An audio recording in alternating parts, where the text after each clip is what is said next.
आज 16 दिसंबर 1927 ई शून्य को निम्नलिखित पंक्तियों का उल्लेख कर रहा हूँ, जबकि 19 दिसंबर 1927 ई शून्य सोमवार पौष कृष्णा 11 संवत 1984 वी शून्य को 6 बजे प्रातःकाल इस शरीर को फांसी पर लटका देने की तिथि निश्चित हो चुकी है। अतएव नियत समय पर यह लीला संवरण करनी होगी। ये सर्वशक्तिमान प्रभु की लीला है। सब कार्य उसकी इच्छानुसार ही होते हैं। ये परमपिता परमात्मा के नियमों का परिणाम है कि किस प्रकार किसको शरीर त्यागना होता है। मृत्यु के सकल उपक्रम निमित्त मात्र हैं। जब तक कर्म क्षय नहीं होता, आत्मा को जन्म मरण के बंधन में पड़ना ही होता है। ये शास्त्रों का निश्चय है।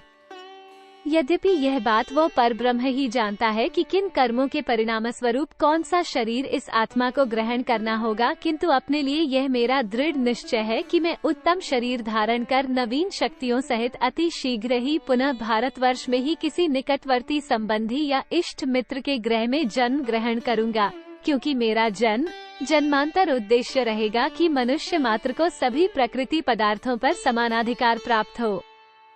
कोई किसी पर हुकूमत न करे, सारे संसार में जनतंत्र की स्थापना हो। वर्तमान समय में भारतवर्ष की अवस्था बड़ी शोचनीय है। अतएव लगातार कई जन्म इसी देश में ग्रहण करने होंगे, और जब तक कि भारतवर्ष के नर नारी पूर्णतया सर्वरूपेण स्वतंत्र न हो जाए, परमात्मा से मेरी यह प्रार्थना होगी कि वो मुझे इसी देश में जन्म दे, ताकि उसकी पवित्र वाणी वेद वाणी का अनुपम घोष मनुष्य मात्र के कानों तक पहुंचाने में समर्थ हो सकूं। संभव है कि मैं मार्ग निर्धारण में भूल करूं, पर इसमें मेरा कोई विशेष दोष नहीं, क्योंकि मैं भी तो अल्पज्ञ जीव मात्र ही हूं। भूल न करना केवल सर्वज्ञ से ही संभव है। हमें परिस्थितियों के अनुसार ही सब कार्य करने पड़े और करने होंगे। परमात्मा अगले जन्म से सुबुद्धि प्रदान करे, ताकि मैं जिस मार्ग का अनुसरण करूं वो त्रुटि रहित ही हो। अब मैं उन बातों का उल्लेख कर देना उचित समझता हूं, जो काकोरी षड्यंत्र के अभियुक्तों के संबंध में सेशन जज के फैसला सुनाने के पश्चात घटित हुई। 6 अप्रैल सन 1927 ई शून्य को सेशन जज ने फैसला सुनाया था। 7 जुलाई सन 1927 ई शून्य को अवध चीफ कोर्ट में अपील हुई। इसमें कुछ की सजाएं बढ़ी और एकाध की कम भी हुई। अपील होने की तारीख से पहले मैंने संयुक्त प्रांत के गवर्नर की सेवा में एक मेमोरियल भेजा था, जिसमें प्रतिज्ञा की थी कि अब भविष्य में क्रांतिकारी दल से कोई संबंध न रखूंगा। इस मेमोरियल का जिक्र मैंने अपनी अंतिम दया प्रार्थना पत्र में, जो मैंने चीफ कोर्ट के जजों को दिया था, कर दिया था। किंतु चीफ कोर्ट के जजों ने मेरी किसी प्रकार की प्रार्थना स्वीकार न की। मैंने स्वयं ही जेल से अपने मुकदमे की बहस लिखकर भेजी छापी गई। जब ये बहस चीफ कोर्ट के जजों ने सुनी, उन्हें बड़ा संदेह हुआ कि बहस मेरी लिखी हुई न थी। इन तमाम बातों का नतीजा यह निकला कि चीफ कोर्ट अवध द्वारा मुझे महाभयंकर षड्यंत्रकारी की पदवी दी गई। मेरे पश्चाताप पर जजों को विश्वास न हुआ, और उन्होंने अपनी धारणा को इस प्रकार प्रकट किया कि यदि यह रामप्रसाद छूट गया तो फिर वही कार्य करेगा। बुद्धि की प्रखरता तथा समझ पर प्रकाश डालते हुए मुझे निर्दयी हत्यारे के नाम से विभूषित किया गया। लेखनी उनके हाथ में थी, जो चाहे सो लिखते, किंतु काकोरी षड्यंत्र का चीफ कोर्ट का आद्योपांत फैसला पढ़ने से भलीभांति विदित होता है कि मुझे मृत्युदंड किस ख्याल से दिया गया। यह निश्चय किया गया कि रामप्रसाद ने सेशन जज के विरुद्ध अपशब्द कहे हैं, खुफिया विभाग के कार्यकर्ताओं पर लांछन लगाए हैं, अर्थात अभियोग के समय जो अन्याय होता था उसके विरुद्ध आवाज उठाई है। अतएव रामप्रसाद सबसे बड़ा गुस्ताख मुलजिम है। अब माफी चाहे वो किसी रूप में मांगे, नहीं दी जा सकती। चीफ कोर्ट से अपील खारिज हो जाने के बाद यथानियम प्रांतीय गवर्नर तथा फिर वायसराय के पास दया प्रार्थना की गई। रामप्रसाद, बिस्मिल, राजेंद्रनाथ लाहिड़ी, रोशन सिंह तथा उल्ला खां के मृत्यु दंड को बदलकर अन्य दूसरी सजा देने की सिफारिश करते हुए संयुक्त प्रांत की काउंसिल के लगभग सभी निर्वाचित हुए मेंबरों ने हस्ताक्षर करके निवेदन पत्र दिया। मेरे पिता ने 250 रईस, आनरी मजिस्ट्रेट तथा जमींदारों के हस्ताक्षर से एक अलग प्रार्थना पत्र भेजा, किंतु श्रीमान सर विलियम मृस की सरकार ने एक न सुनी। उसी समय लेजिस्लेटिव असेंबली तथा काउंसिल ऑफ स्टेट के 78 सदस्यों ने हस्ताक्षर करके वायसराय के पास प्रार्थना पत्र भेजा कि काकोरी षड्यंत्र के मृत्युदंड पाए हुओं को मृत्युदंड की सजा बदलकर दूसरी सजा कर दी जाए, क्योंकि दौरा जज ने सिफारिश की है कि यदि ये लोग पश्चाताप करें तो सरकार दंड कम दे। चारों अभियुक्तों ने पश्चाताप प्रकट कर दिया है, किंतु वायसराय महोदय ने भी एक न सुनी। इस विषय में माननीय पम शून्य मदन मोहन मालवीय जी ने तथा असेंबली के कुछ अन्य सदस्यों ने वायसराय से मिलकर भी प्रयत्न किया था कि मृत्युदंड न दिया जाए। इतना होने पर सबको आशा थी कि वायसराय महोदय अवश्य में मृत्युदंड की आज्ञा रद्द कर देंगे। इसी हालत में चुपचाप विजयदशमी से 2 दिन पहले जेलों को तार भेज दिए गए कि दया नहीं होगी, सबकी फांसी की तारीख मुकर्रर हो गई। जब मुझे सुपरिंटेंडेंट जेल ने तार सुनाया तो मैंने भी कह दिया था कि आप अपना काम कीजिए, किंतु सुपरिंटेंडेंट जेल के अधिक कहने पर कि एक तार दया प्रार्थना का सम्राट के पास भेज दो, क्योंकि यह उन्होंने एक नियम सा बना रखा है कि प्रत्येक फांसी के कैदी की ओर से जिसकी भिक्षा की अर्जी वायसराय के यहाँ खारिज हो जाती है, वो एक तार सम्राट के नाम से प्रांतीय सरकार के पास अवश्य भेजते हैं। कोई दूसरा जेल सुपरिंटेंडेंट ऐसा नहीं करता।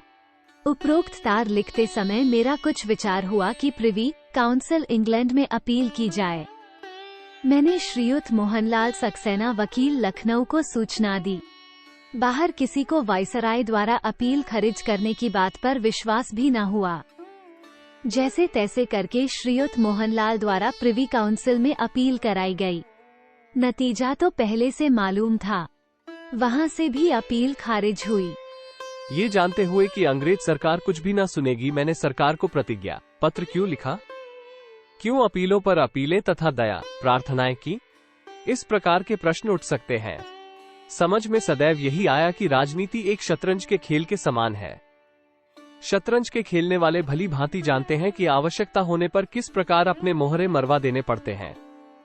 बंगाल ऑर्डिनेंस के कैदियों के छोड़ने या उन पर खुली अदालत में मुकदमा चलाने के प्रस्ताव जब असेंबली में पेश किए तो सरकार की ओर से बड़े जोरदार शब्दों में कहा गया कि सरकार के पास पूरा सबूत है। खुली अदालत में अभियोग चलने से गवाहों पर आपत्ति आ सकती है।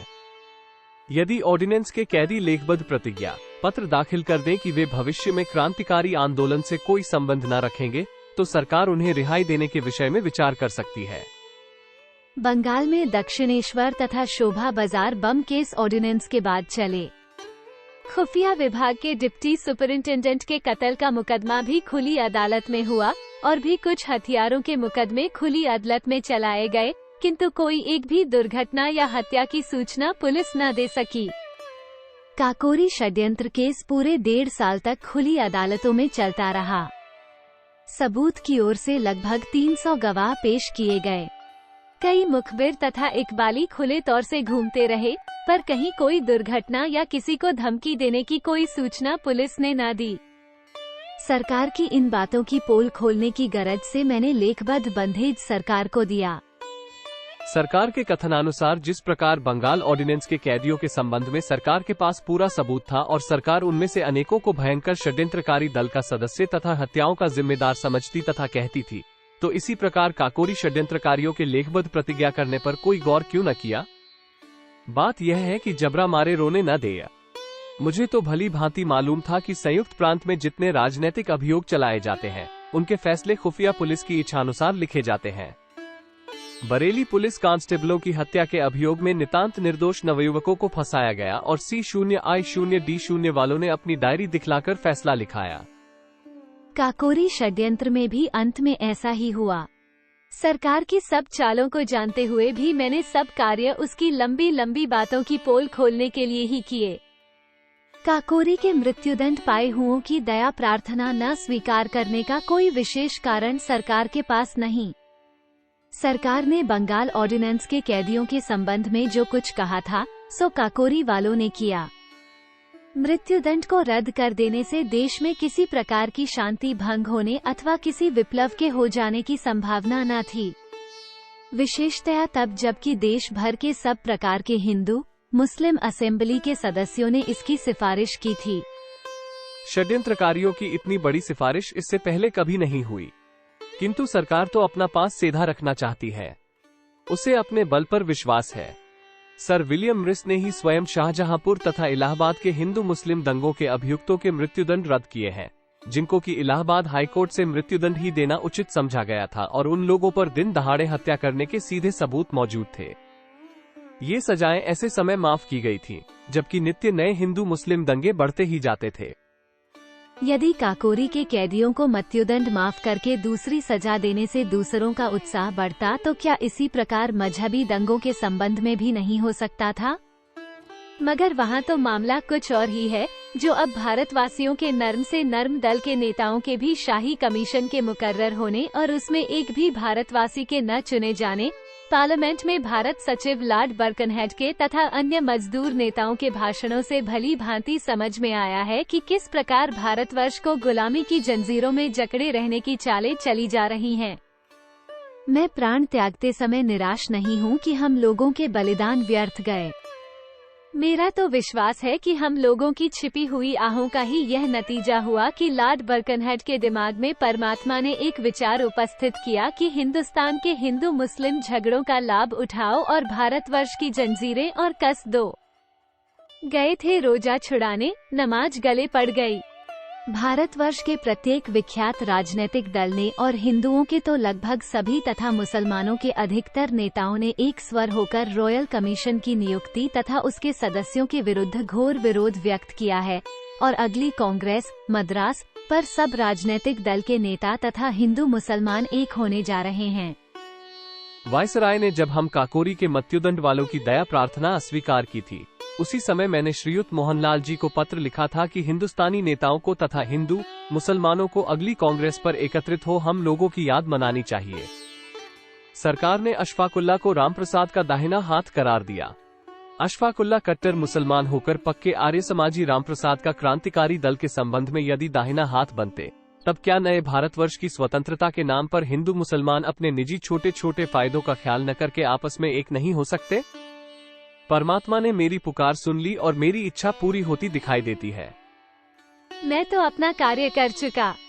मैंने मुसलमानों में से एक नवयुवक निकालकर भारतवासियों को दिखला दिया, जो सब परीक्षाओं में पूर्ण उत्तीर्ण हुआ। अब किसी को ये कहने का साहस न होना चाहिए कि मुसलमानों पर विश्वास न करना चाहिए। पहला तजुर्बा था जो पूरी तौर से कामयाब हुआ।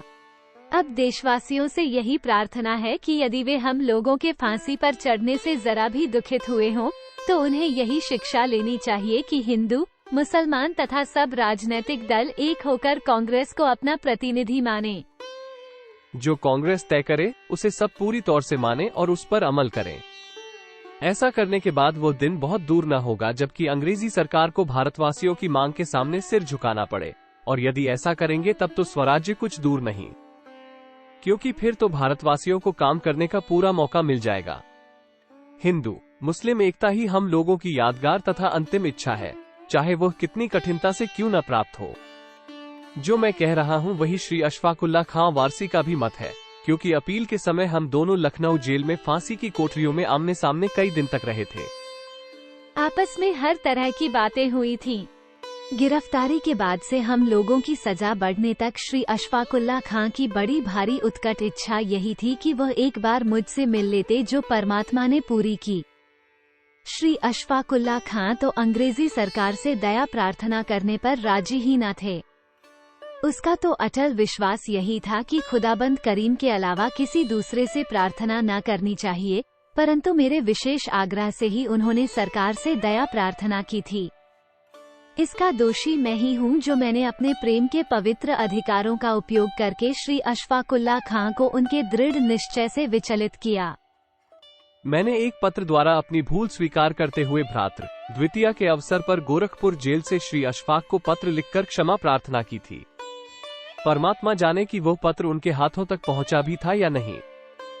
खैर, परमात्मा की ऐसी इच्छा थी कि हम लोगों को फांसी दी जाए, भारतवासियों के जले हुए दिलों पर नमक पड़े, वे बिलबिला उठें और हमारी आत्माएं उनके कार्य को देखकर सुखी हों।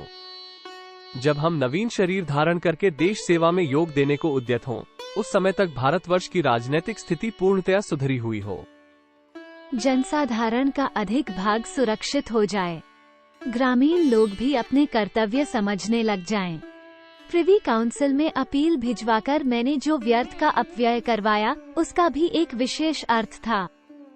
सब अपीलों का तात्पर्य ये था कि मृत्युदंड उपयुक्त नहीं, क्योंकि न जाने किसकी गोली से आदमी मारा गया।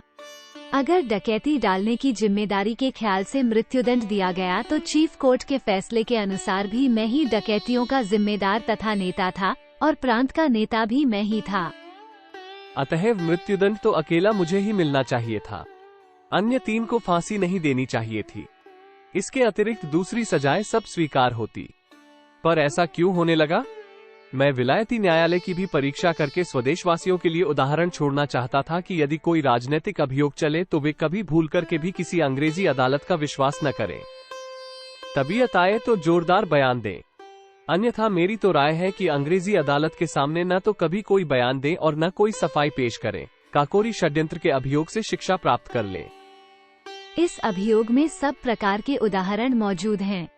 प्रिवी काउंसिल में अपील दाखिल कराने का एक विशेष अर्थ ये भी था कि मैं कुछ समय तक फांसी की तारीख टलवाकर यह परीक्षा करना चाहता था कि नवयुवकों में कितना दम है और देशवासी कितनी सहायता दे सकते हैं। इससे मुझे बड़ी निराशाजनक सफलता हुई।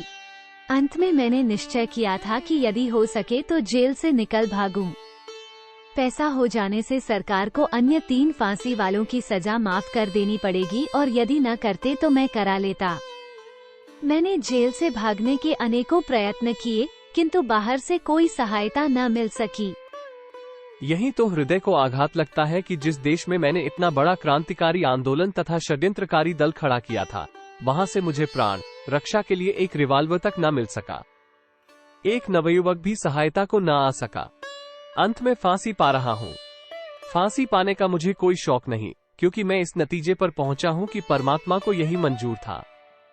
मगर मैं नवयुवकों से फिर भी नम्र निवेदन करता हूँ कि जब तक भारतवासियों की अधिक संख्या सुशिक्षित न हो जाए, जब तक उन्हें कर्तव्य अकर्तव्य का ज्ञान न हो जाए, तब तक वे भूलकर भी किसी प्रकार के क्रांतिकारी षड्यंत्रों में भाग न ले। यदि देश सेवा की इच्छा हो तो खुले आंदोलनों द्वारा यथाशक्ति कार्य करें, अन्यथा उनका बलिदान उपयोगी न होगा। दूसरे प्रकार से इससे अधिक देश सेवा हो सकती है, जो ज्यादा उपयोगी सिद्ध होगी। परिस्थिति अनुकूल न होने से ऐसे आंदोलनों में परिश्रम प्रायः व्यर्थ जाता है। जिसकी भलाई के लिए करो, वही बुरे बुरे नाम धरते हैं और अंत में मन ही मन कोड़कर प्राण त्यागने पड़ते हैं। देशवासियों से यही अंतिम विनय है कि जो कुछ करें, सब मिलकर करें और सब देश की भलाई के लिए करें।